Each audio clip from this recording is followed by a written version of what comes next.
الحمد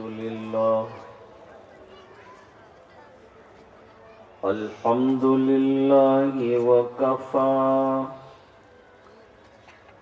وسلام على عباده الذين اصطفى خصوصا على أفضلهم وخاتم النبيين محمد الأمين وعلى آله وصحبه أجمعين.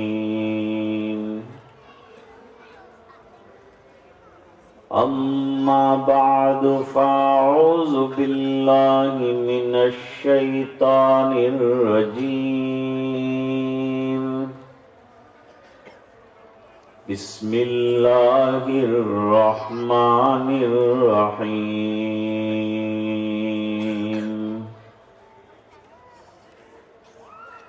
يا أيها الذين آمنوا قوا أنفسكم وأهليكم نارا وقودها الناس والحجارة صدق الله العظيم. وقال النبي صلى الله عليه وسلم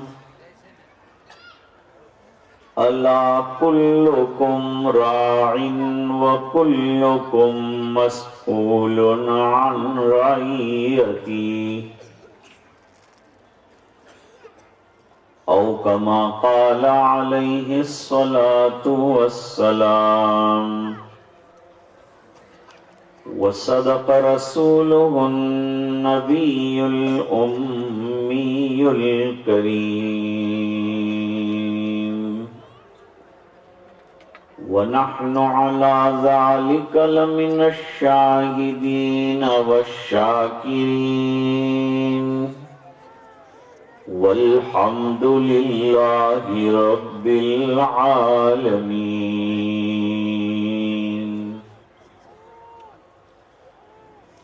اللهم صل على سيدنا محمد وعلى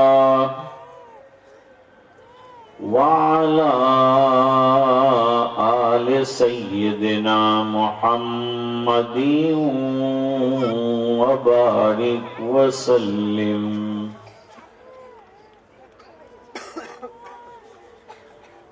حضرات علماء، بزرگوں،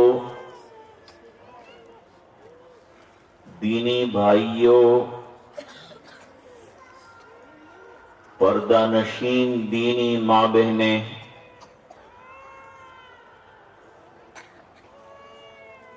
اللہ تعالی کی نعمتیں بے شمار ہیں.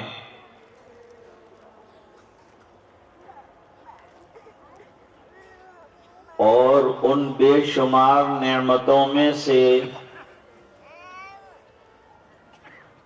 اولاد بھی ایک بیش بہا نعمت ہے.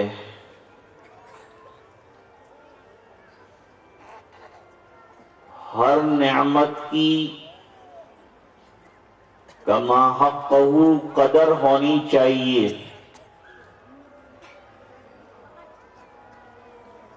تو اولاد نعمت ہے،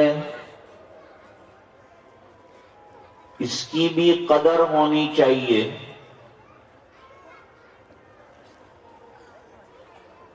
جن کے یہاں اولاد نہیں ہوتی وہ جتن کرتے ہیں، پریشان ہوتے ہیں، دعائیں کرتے ہیں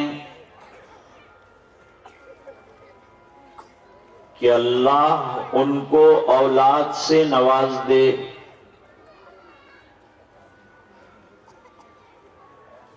لیکن جب اولاد آ جائے گی تو تو ماں باپ کی ذمہ داریاں بڑھ جائے گی.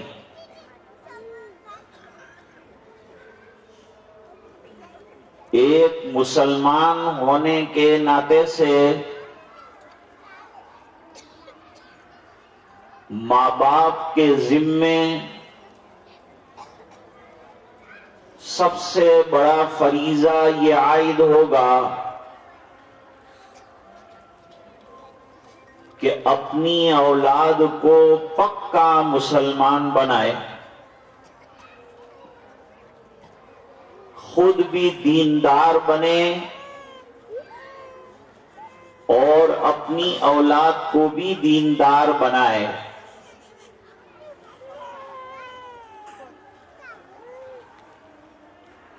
انہیں قرآن کریم سکھائے، انہیں نماز، وضو، طہارت، غسل کے احکام سے واقف کرے،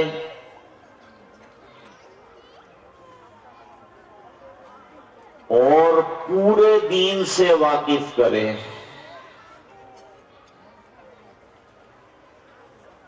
تاکہ وہ ایک سچا مسلمان بن کر اپنی زندگی گزارے.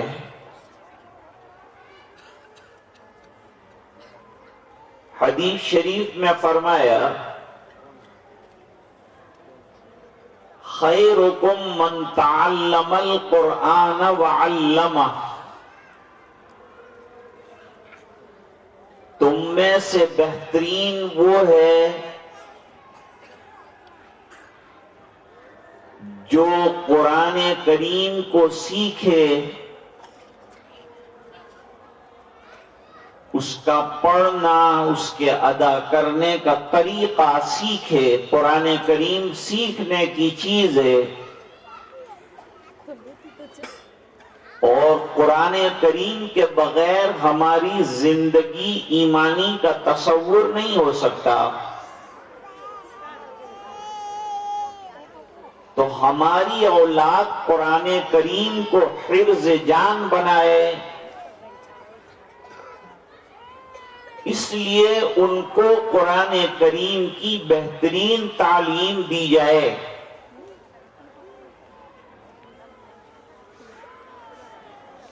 جب تک ماں باپ کے دل میں دین کی عظمت نہیں ہوگی، وہ اپنی اولاد کی دین کی فکر نہیں کریں گے. اگر اللہ نے ماں باپ کو دیندار بنایا ہے تو وہ اپنی اولاد کے دین کی بھی فکر کریں گے.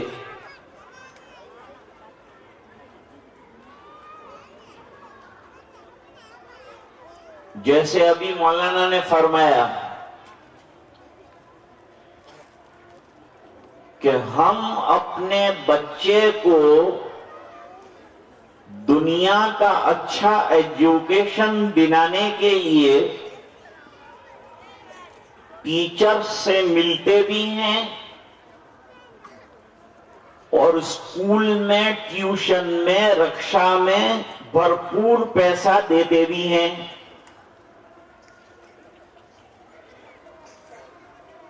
اس بنا پر کہ دنیا کی ہمارے نظر میں وقعت ہے. جیسا کہ وہ بچہ کہہ رہا تھا کہ جب یہ پڑھ لکھ کر ڈگری حاصل کرے گا اور دنیا پڑھ لے گا تو اس کو اچھی نوکری ملے گی، اس کو کرسی ملے گی، اس کو پروموشن ملے گا، اس کی اچھی سیلری اور تنخواہ ہوگی. اور اگر مدرسے میں پڑھتا ہے تو مل کے کیا ملے گا؟ 3-4 ہزار روپے، زیادہ سے زیادہ 10,000 روپے ملیں گے. لیکن میرے بھائیوں، دین کی تعلیم کا حاصل کرنا دنیا کمانے کے لیے نہیں، آخرت کمانے کے لیے۔ دین کی تعلیم اس لیے لی جاتی ہے کہ ہمارا بچہ ہمارے مرنے کے بعد نماز پڑھنے والا، قرآن کریم پڑھنے والا، دین سمجھنے والا، دین پھیلانے والا اور اس کی آنے والی نسل کو دین سکھانے والا بنے۔ اس لیے بچے کو پڑھانے کے لیے داخل کریں تو ماں باپ کو اپنی نیت کو درست کرنا چاہیے۔ ان کو نیت کرنا چاہیے کہ میں اپنی اولاد کو اس لیے پڑھا رہا ہوں کہ ان کی آخرت بھی بن جائے، میری آخرت بھی بن جائے، اللہ ان سے بھی راضی ہو جائے، اللہ مجھ سے بھی راضی ہو جائے۔ اللہ کی رضامندی سے بڑھ کر کیا چیز ہے؟ دنیا کی زندگی عارضی ہے۔ اگر شاندار مکان بنا دیا ہے، کتنے سال رہے گا؟ 50 سال کے بعد تو یہ مکان چھوڑ کر کچے گھر میں یعنی قبر میں جانا ہے۔ اور دوسرا یہ کہ وہاں سے جو نئی زندگی شروع ہونے والی ہے تو یہ کوشش کی کہ جنت کے اندر اس کا مکان بن جائے جو اللہ ایک مرتبہ دیں گے تو کبھی لیں گے نہیں۔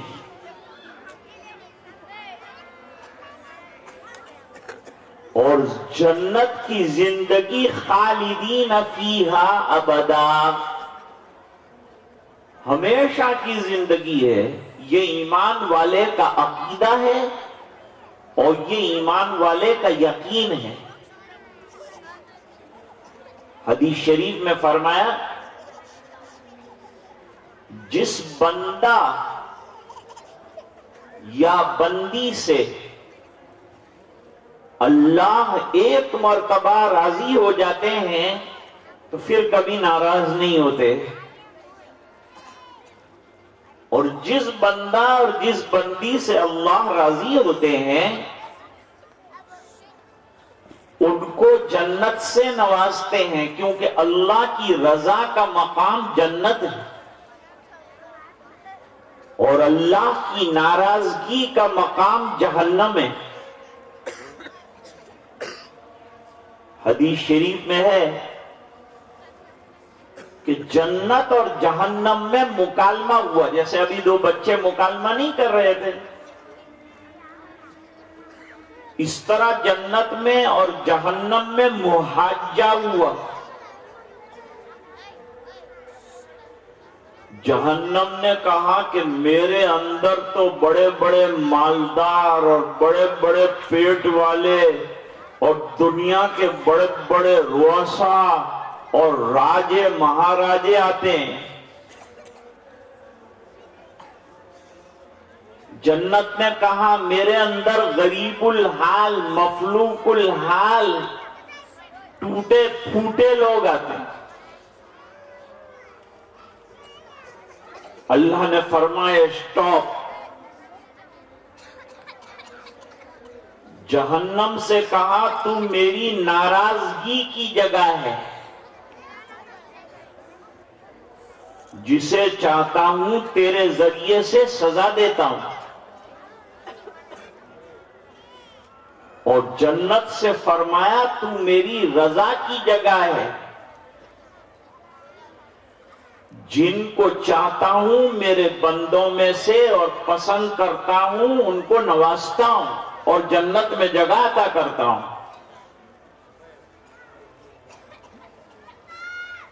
حضرت امام غزالی رحمت اللہ علیہ کا واقعہ نقل کیا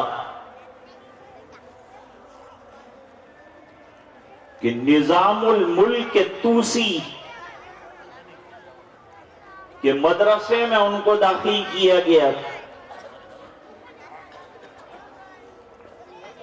ایک روز نظام الملک اپنے مدرسے کا جائزہ لینے کے لیے آئے، خبر لینے کے لیے آئے کہ طلبہ کیا کر رہے ہیں، کیا پڑھ رہے ہیں، ان کا مقصد کیا ہے، ان کا آبجیکٹ آف لائف کیا ہے، کیوں پڑھ رہے ہیں، پتہ تو چلے۔ یہ وہ زمانہ ہے جب اسلامی حکومتیں تھیں، مسلمان سلاطین اور بادشاہ تھے، اور ان کے درباروں کے اندر مسلمان وزراء اور امراء اور سفراء اور وکلاء ہوتے تھے اور علماء ہوتے تھے۔ ان کو بڑی پذیرائی حاصل تھی۔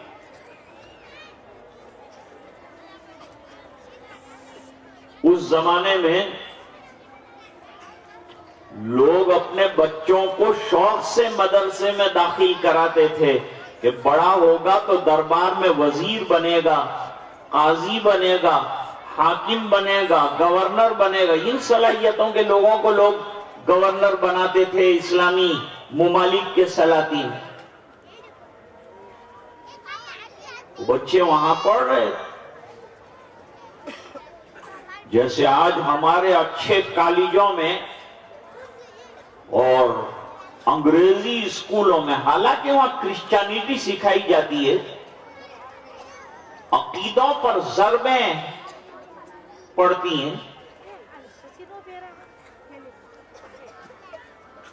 نظر ان کی رہی بس کالج میں علمی فوائد پر۔ اکبر الہ آبادی کہتے ہیں، نظر کالج میں ان کی رہی بس علمی فوائد پر، اور گرا کی چپ کے بجلیاں دینی عقائد پر۔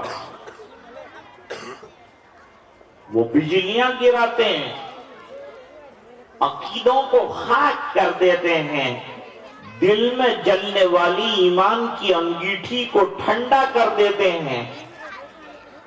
نہ نماز کا شوق بچے کو رہتا ہے، نہ روزے کا ذوق رہتا ہے۔ وہ پکا دنیا دار اور پیسے کمانے کا مشین بن جاتا ہے۔ اس کا مزاج یہ بن جاتا ہے کہ میں نے ڈاکٹری پر 2 کروڑ روپیہ خرچ کیا ہے، کس طرح سے میں پیشنٹس کے پاس سے جلدی اس کو وصول کر لوں۔ وہ اللہ کے لیے کام نہیں کرتا، اور جس کو اللہ نے دین کی دولت دی ہے اور وہ یونیورسٹی میں گیا ہے، ڈاکٹر بنا ہے، تو وہ اللہ کی رضا کے لیے بندوں کا علاج کرے گا، پیسوں کو دوسرا نمبر دے گا کہ پیسہ تو آئے گا لیکن اللہ کا بندہ شفا یاب ہو جائے گا۔ یہ مدمع نظر کب بدلے گا؟ جب ہمارے دل میں دین کی عظمت ہو۔ اور یہ امت غریب نہیں ہے، اس امت کو اللہ تعالیٰ نے مالداری سے نوازا ہے۔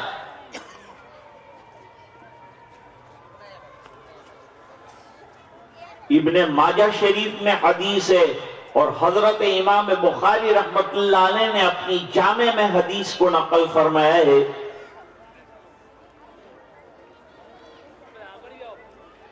فرمایا للفقر اخشى علیکم،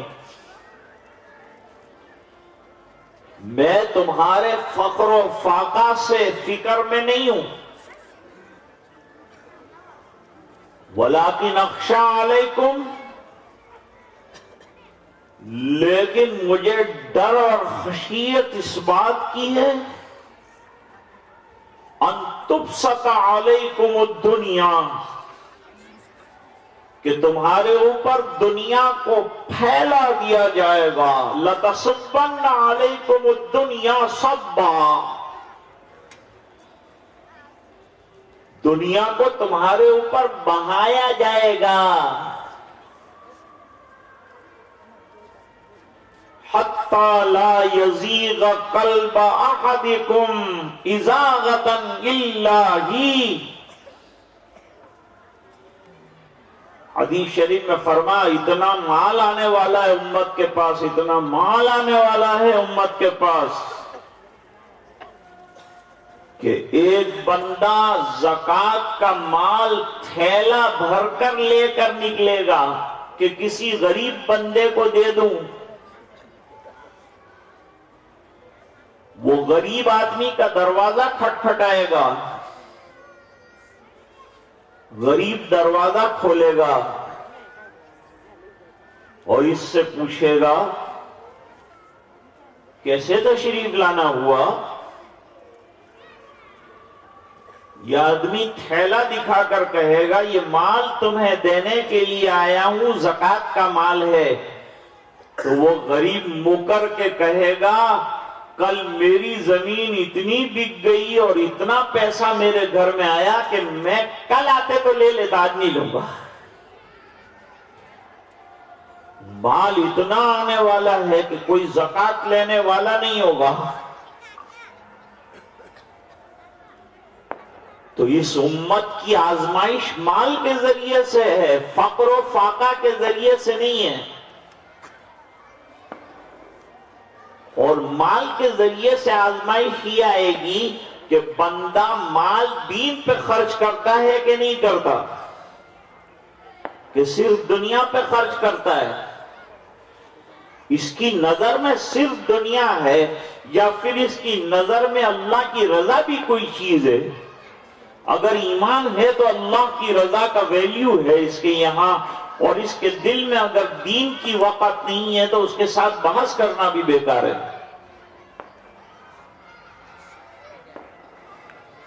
ایک جگہ چھوٹا سا مکتب چلتا تھا، مکتب میں فیس طے کی تھی مہینے کی، تو استاد صاحب نے 10 روپے کی جگہ 20 روپے کر دیے۔ بچوں نے کہا ابا جان اب تو ہر مہینے 20 روپے دینا ہے۔ ابا جان آستین چڑھا کر لڑنے آئے۔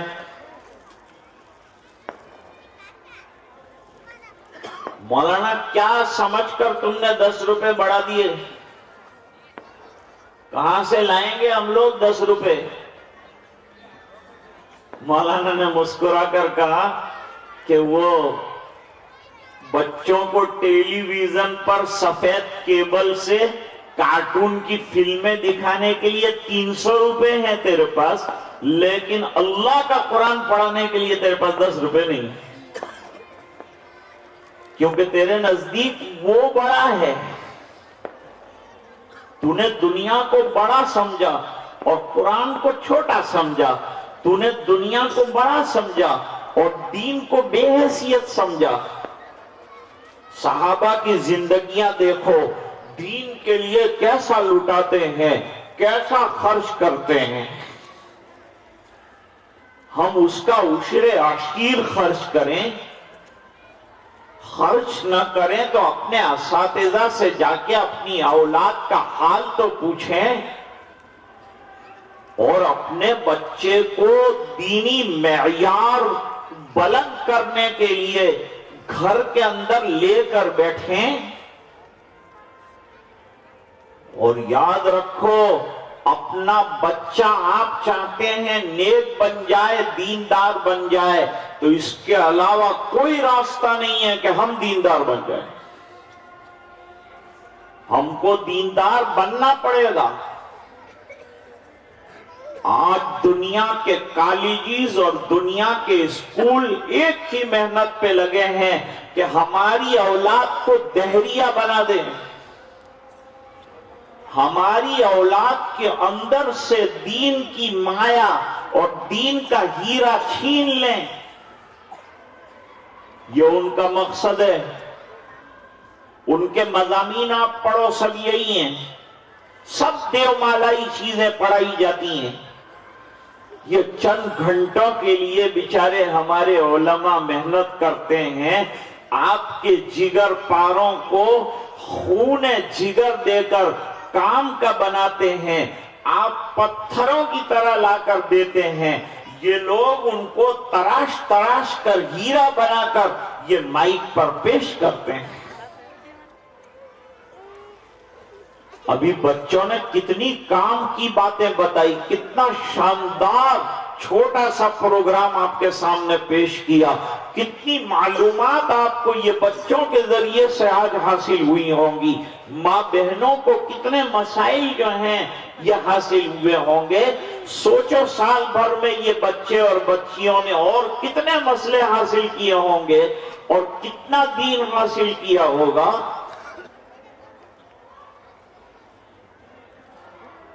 ایک مرتبہ غزوہ تبوک کا موقع ہے. میں کہہ رہا تھا کہ آج دین کے لیے خرچ کرنے کے واسطے ہمارے پاس پیسہ نہیں ہے، اساتذہ کو کم تنخواہ دیتے ہیں. امید یہ کرتے ہیں کہ بہترین سے بہترین پڑھائے، اور جتنی چھٹیاں لیتے ہیں سب مدرسے لیتے ہیں. اسکول سے لے کے بتائیے مجھے، اسکول سے چھٹیاں لے کے بتائیے، ٹیچر گھسنے بھی نہیں دے گا. اور ٹیچر کو تو سنبھال سنبھال کے رکھتے ہیں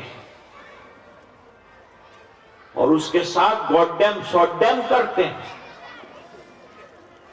اور اس کی واہ واہ کرتے ہیں اور اس کا ریسپیکٹ کرتے ہیں اور اس کا بڑا ویلیو. لیکن مدرسے کا وہ استاد جو اپنا سب کچھ لگا کے تھوڑی سی تنخواہ پر آپ سے شکایت کیے بغیر آپ کے بچوں کو آپ کے مستقبل کی دیوار بنا رہا ہے، آپ کے مستقبل کے کام کا بنا رہا ہے. کل اللہ کے یہاں آپ کی جواب دہی کو آسان کرنے کا اتنا بڑا کام انجام دے رہا ہے، ہم اس کو اہمیت نہیں دیتے. کیوں نہیں دیتے؟ اس بنا پر نہیں دیتے کہ ہمارے اندر دین کی عظمت نہیں ہے.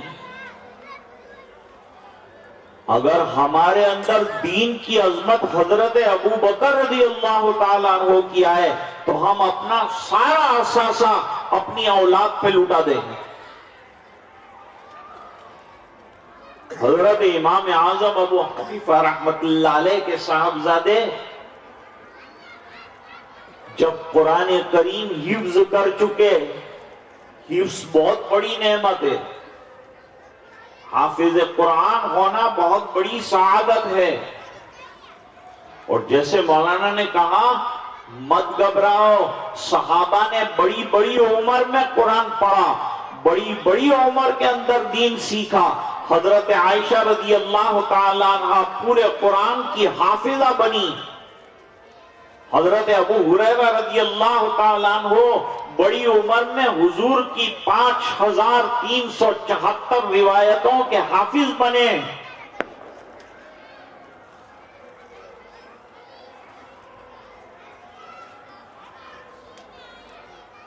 یہ حدیثیں حاصل کرنے کے لیے حضرت ابو ہریرہ نے فاقے کیے ہیں. فاقے اسکول میں یونیفارم پر کتنا خرچ ہوتا ہے؟ بغیر پالش والا جوتا وہ نہیں چلاتا. باپ کو چیتھڑے اور لیتھڑے حاصل نہیں ہے اور بیٹا ٹاپ لائن کی جوتے پہن کر اسکول میں جاتا ہے اور باپ اپنی سب کمائی اس کے اوپر لگاتا ہے. لڑکی جا رہی ہے ٹائٹس پہن کر جا رہی ہے، ہاف پینٹ پہن کر جا رہی ہے، باپ کو شرم نہیں آ رہی. بس دھن سوار ہے میری بیٹی پڑھ کر ڈاکٹر نہیں بن جائے، بڑی وکیلہ بن جائے، بڑی لائر بن جائے. ڈگری سے کوئی منع نہیں کرتا. حضرت مولانا ابو الحسن علی صاحب ندوی رحمت اللہ علیہ نے فرمایا اپنے بچے کو پڑھاؤ. ہمیں ضرورت ہے ڈاکٹر کی بھی، ہمیں ضرورت ہے لائر کی بھی، ہمیں ضرورت ہے سائنسدان کی بھی، لیکن ہمیں ضرورت ہے بہترین مسلمان کی. ہمارا بچہ بہترین مسلمان ہونا چاہیے. جب وہ بہترین ڈاکٹر آپ بنا رہے ہیں، بہترین لائر بنا رہے ہیں، بہترین انجینئر بنا رہے ہیں، یہ قبر کے کنارے تک کام آنے کے لیے اتنی محنت آپ کر رہے ہیں، تو قبر سے آگے جو زندگیاں لامحدود آنے والی ہے اس کے لیے آپ کیا کر رہے ہیں؟ اس کے لیے ہم کیا کر رہے ہیں؟ وہ لامحدود زندگی ہے جو کبھی ختم ہونے والی نہیں، جبکہ قرآن نے کہا ہے کہ اس کی تیاری کرو، خود بھی کرو، اپنی اولاد کو بھی کراؤ۔ مر کے جاؤ نا تو ایسے مت جانا کہ تمہاری اولاد تمہاری قبر پر لات مار کر یوں کہے کہ میرے باپ تو نے مجھے وکالت تو سکھائی لیکن عبادت نہیں سکھائی، تو نے مجھے لوگوں کے سامنے آرگیومنٹ کرنا سکھایا لیکن دو ہاتھ باندھ کر اللہ کے حضور میں کھڑے ہونا نہیں سکھایا،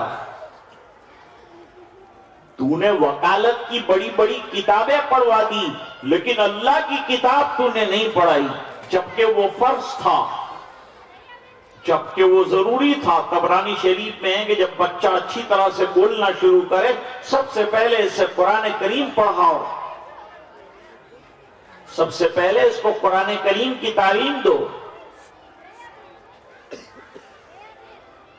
اور جب زیادہ سمجھدار ہو جائے، 7 سال کی عمر ہو جائے، 6 سال کا ہو جائے تو اس کو ادب سکھانا شروع کرو۔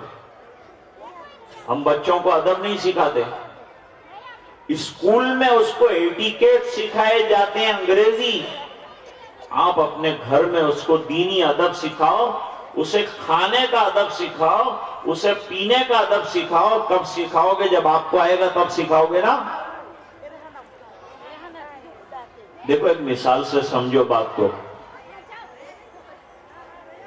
جب مکان بناتے ہیں تو اوور ہیڈ ٹینک بناتے ہیں، یعنی اوپر ٹنکی سب سے لگاتے ہیں، اس کے اندر پانی بھرا جاتا ہے، وہاں سے پائپ لائن کھینچتے ہیں، پورے مکان کے اندر جہاں جہاں باتھ روم ہے، ٹوائلٹ ہے، کچن ہے، وہاں وہاں نل لگتے ہیں۔ اب آپ مجھے بتائیے کہ ہم نے ٹنکی خالی رکھی ہے اور نل جیگوار کے لگائے ہیں، کیا پانی آئے گا؟ ظاہری بات ہے کہ پانی نہیں آ سکتا، قیمتی نل لگائے ہیں آپ نے لیکن پانی پھر بھی نہیں آئے گا۔ نل کہے گا کہ ٹنکی میں ہے تو میں کام دیتا ہوں، اور ٹنکی میں پانی نہیں ہے تو میں کام نہیں دے سکتا، سونے کے نل لگاؤ، بیکار ہے۔ جیسے ٹنکی میں پانی ہوگا تو نلوں میں پانی آئے گا، اسی طریقے سے ماں باپ ٹنکیاں ہیں اور اولاد نل ہے، اولاد والے نل میں اس وقت پانی آئے گا، دین آئے گا جب ماں باپ کی ٹنکی میں دین ہوگا۔